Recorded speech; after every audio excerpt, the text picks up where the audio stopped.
Hello everyone, today we're working on this HO scale Tenshodo SD7 leathered for Baltimore and Ohio, and it's got issues.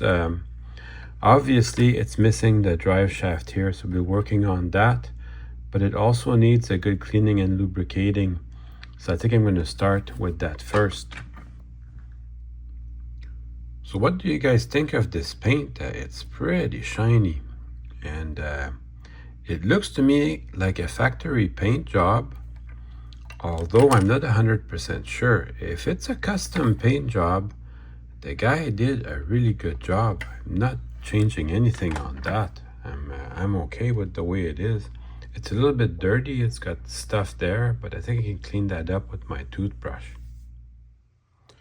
I don't know anything about these, but when I look under it, it seems to me it's held in there by the coupler pockets. So I'll start by removing that. I don't see any corrosion. So far, I think it's been going to be easy to work on. But I'm going to remove these coupler pockets. And like I said a minute ago, I don't know too much about these. So I'll take my time. And I'll remove these coupler pockets. I have never seen couplers like this before. Maybe they're called Tenshodo type couplers, but they have a little spring on the stem there that centers them, and then they have this weird pin in the bottom, maybe for uncoupling. At any rate, they seem to work great. I plan to be using them. So that I'll put that carefully on the side there. And then I can remove the pocket, which has 2 more screws. Let's see how difficult that's going to be. So whatever happened to this locomotive, it was stored in a dry, cool place. There's hardly any corrosion on it. So as I remove these 2 screws, the whole pilot comes off, which is okay. That allows me access to what I want to look at. Doesn't look too awful. Take a look at that pilot.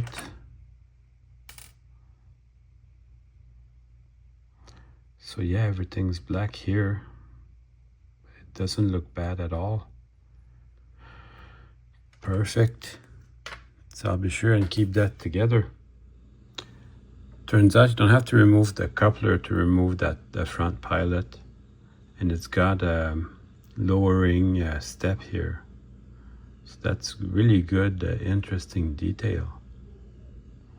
Really beautiful. It was Proto 2000 that revolutionized model railroading around 1990, when they came up with plastic engines that were as detailed, or even sometimes better detailed, than the brass engines. So in the case of this one, maybe a little bit better detailed. Although this one, I think it's really neat though. So even with the pilots removed, it's not that obvious how to remove the shell. So my plan is to remove the wheels, and then we'll see if I can get just a little bit better look at what's inside here. Now these are a little bit hard, so I'm going to take my time, get some leverage. I got my foam cradle out. I got a feeling I'm going to be using it today. So these weren't particularly hard to get at because, like I said before, this engine was probably stored in a nice environment. I'm going to pull these wheels out just to get a better look at what's under there. So it looks to me these are left to be loose on purpose to give it a little bit of suspension. And you can see this wheel is connected to the track, and this axle is insulated. And this middle one here is insulated on both sides, and this is not insulated.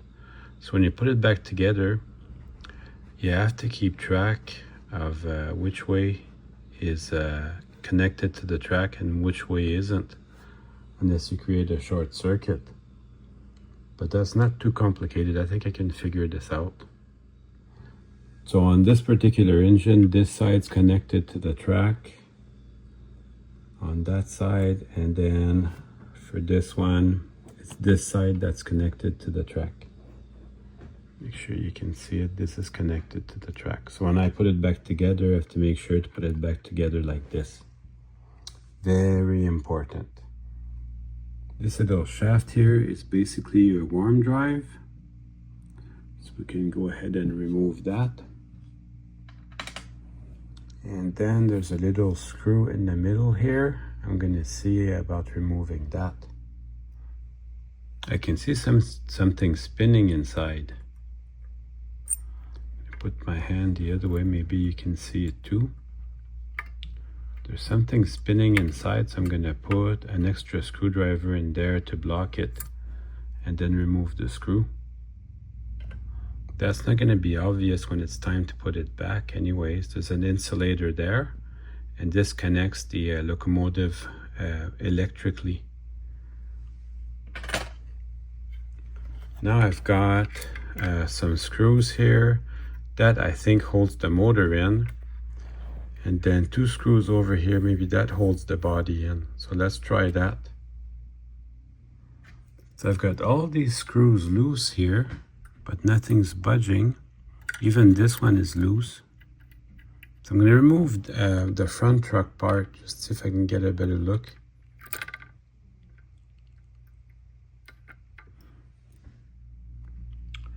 Two more big screws on this side. I'm going to try that. Oh, and there's a tiny little screw here. I'm going to try with that, see what that does. It is coming apart just very slowly. Now I have to pull these handrails out of the cab. Just very carefully, very slowly. Yeah, it is not obvious. So these 2 back ones and these 2 front ones. I should be able to lift the body here. Just these 2 front ones come out. It is not obvious. And there's 2 more screws down the car body here. It's like this thing is booby trapped. I can't believe how not easy and not obvious this is. That was a struggle, but I got it apart, and there's even lights in there. I did not realize that. So the lights, I think, is just a spring clip. I'm going to remove them carefully. So the lights were connected with a snap, with a snap that they use for clothing, but it's still very effective. So it allows me to separate the top of the body from the bottom of the body. I've got the top and bottom separated, so I can start working. First thing that becomes obvious, these big screws here, they were hooked up to these big weights. So there's one at the bottom, one at the long hood, and one at the short hood. So I disconnected that, and as you can see, the little rubber connector from the motor to the gear broke off over time, disintegrated just like the drive shaft. I thought this was going to be easy, but it turned out not true and not easy to work on. Although I think I've got it figured out now. I decided to get a box just so I don't lose any of my screws. Turns out this big weight here is not really getting in the way, so I reinstalled it. And these gears, they seem to move very well. So that's good. The lubrication is still very fluid. So that's good. I'm not changing that. I'm going to replace this tube here. That's going to be my first task. And then maybe relubricate the motor, although I don't think I need to remove it from the drive to do that. Wow, this motor has not run in a long time, but it's gonna come back to life.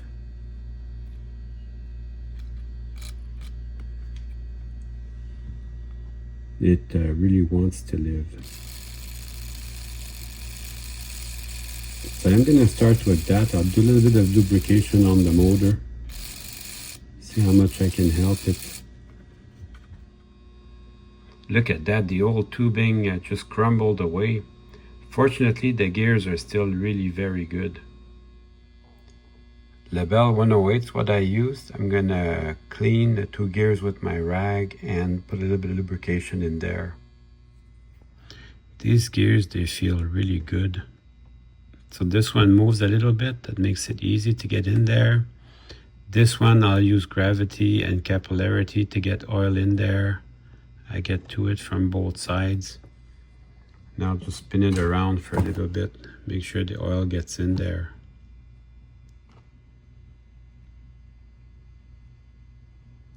Already looks much better. So I'll keep doing that for a little bit.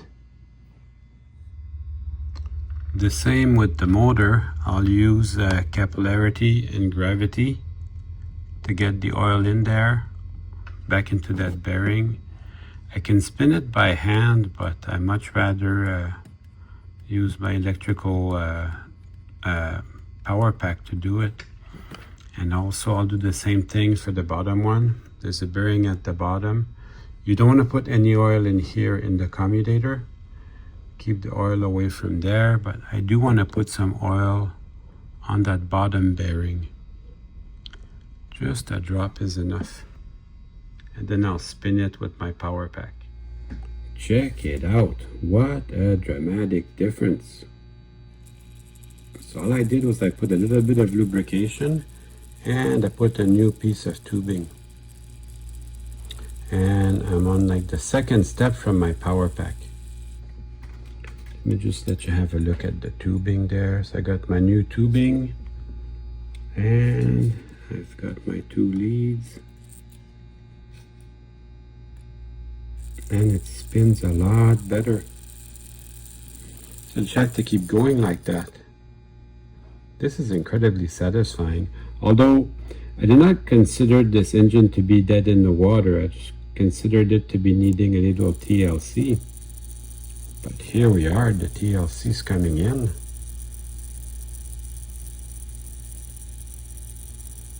So that is going to be a good runner, I think. I'm going to take my toothbrush and I'm going to remove all this dust here along the walkways. And then as you work, pay attention to this type of stuff. There's a little bit of steel wool that got pulled in by the magnet. So pay attention to that. If you can remove them, that would be good. So I'm going to clean all these worm gears one at a time. I just run my screwdriver to it, just to remove the extra junk. The lubrication has hardened a little bit, but I don't think enough to keep it from running. So just a little cleanup feels good. And I'll relubricate each bearing. These bearings, I'll relubricate them. They are not stuck. They just need a good cleaning. So I've added the shaft that goes in here with the worm gears. And now it still runs good. So I'll keep adding parts one at a time until it starts giving me problems. And then if I need to fine tune it, I will. But right now, the next step is I should clean the wheels. Clean the wheels and then see if I can get the wheels to turn. But we're moving right along. Let's give you a bit more light so you can see the output shaft up and running.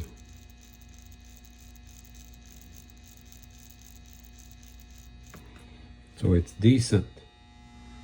So I am taking a picture for myself to just remember that the connected side is this one here, so I don't forget. And then I'll just open it up and go and clean the wheels.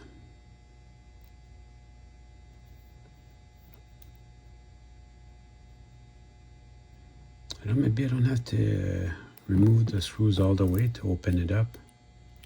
Just enough to twist the wheels around.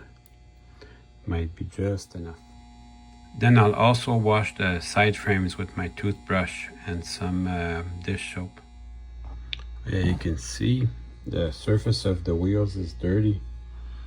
So I'll clean that up with my rag here. Oh yeah, it's very dirty.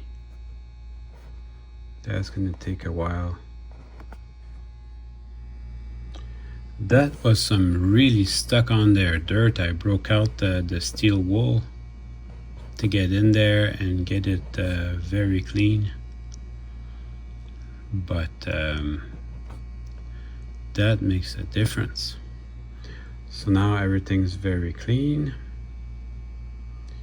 And you can very easily see which side is insulated. So out of all 12 wheels on this locomotive, there's only 4 that carry electricity.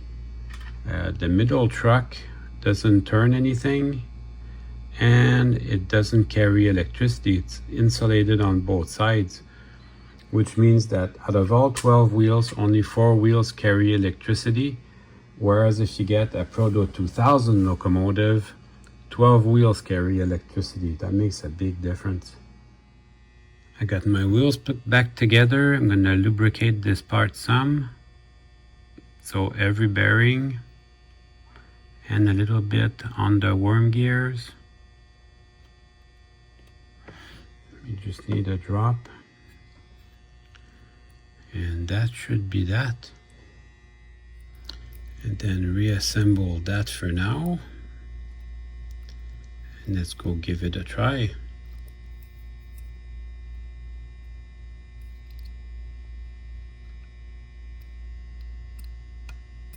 Let's see what we've got.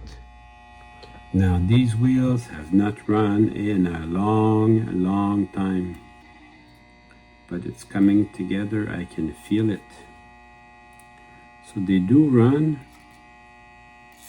but I think they need a little bit of breaking in time.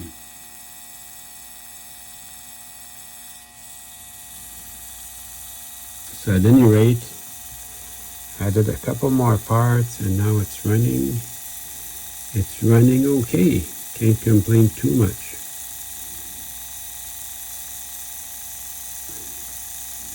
I don't know if you can feel it, but it's picking up a little bit of RPM. So that's a sign it's starting to break in a little bit. You can even turn and not lose too many RPM, so that's good.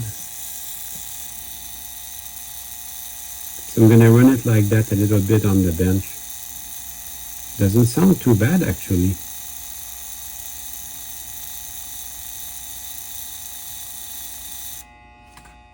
So, can you make a drive shaft out of a drinking straw?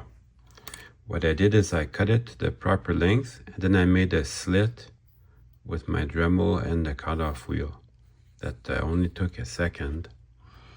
And then we'll install that over here. You want to try, if you can, to have the slits be on the same trajectory. Now this is not perfect. I did test this and it does work pretty good. However, it's not 100% perfect because the straw is just a tiny bit too wide. So it allows the drive shaft to go sideways just a little bit. But it still allows the locomotive to run. So I can still run the locomotive. So I also made it to a length that will allow, it does not allow the drive shaft to fall off. I made it long enough for that. So I'm going to put everything together and we'll test it on the bench. So let's see if that's going to work.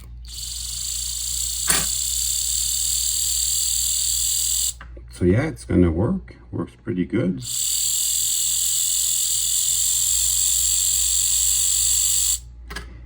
So let's go try that on the track.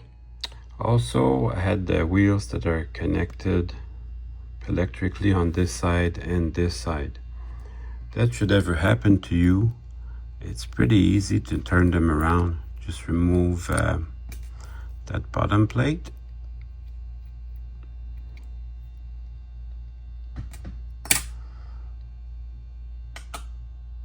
And if you have that, whereas the electrically connected wheels, you can remove all that. You don't have to remove the whole engine. If you have the electrically connected wheels, one on this side and one on this side, you have a short circuit.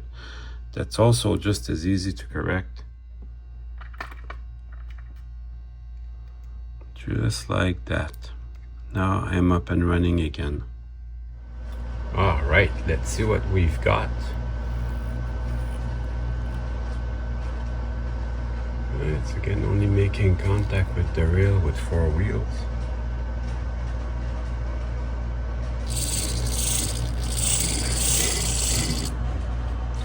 So it's running.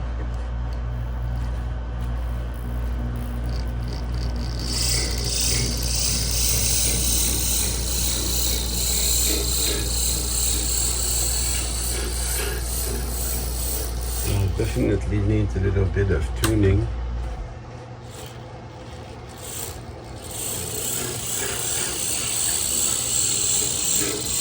But it's running, so I'm happy about that.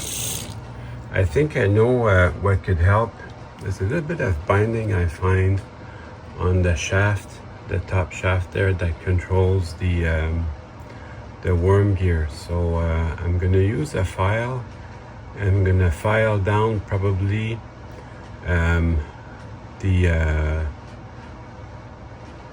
that gray metal part, just so it can fit a little bit easier in there.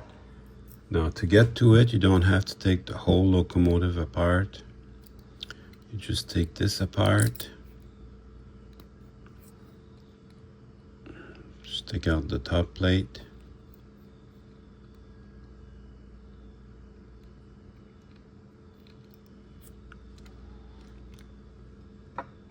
And the wheels, and then you can just remove this shaft. Then I can just remove this shaft, do the same thing on the other side. Then I could just come in and work it with the file until that shaft sits nice and easy in there. So that might take a while. It was a YouTuber called Elite194 that showed how to do this. I'll put a link to his video in the description. Anyways, that was really helpful. Now it runs on very low power and it runs very smoothly. Actually, that's amazing.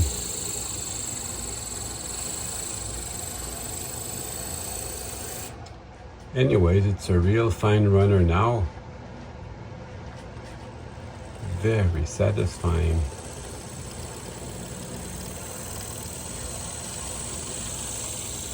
So you can make a dry shaft with a drinking straw.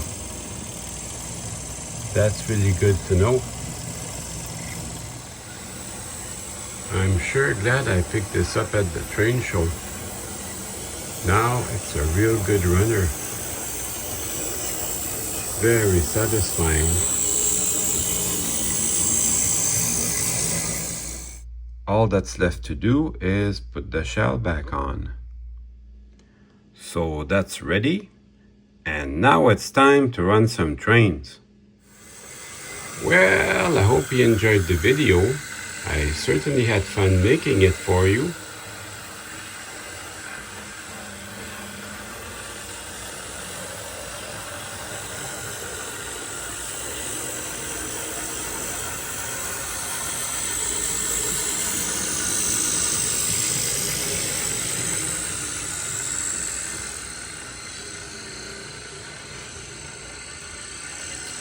See you soon.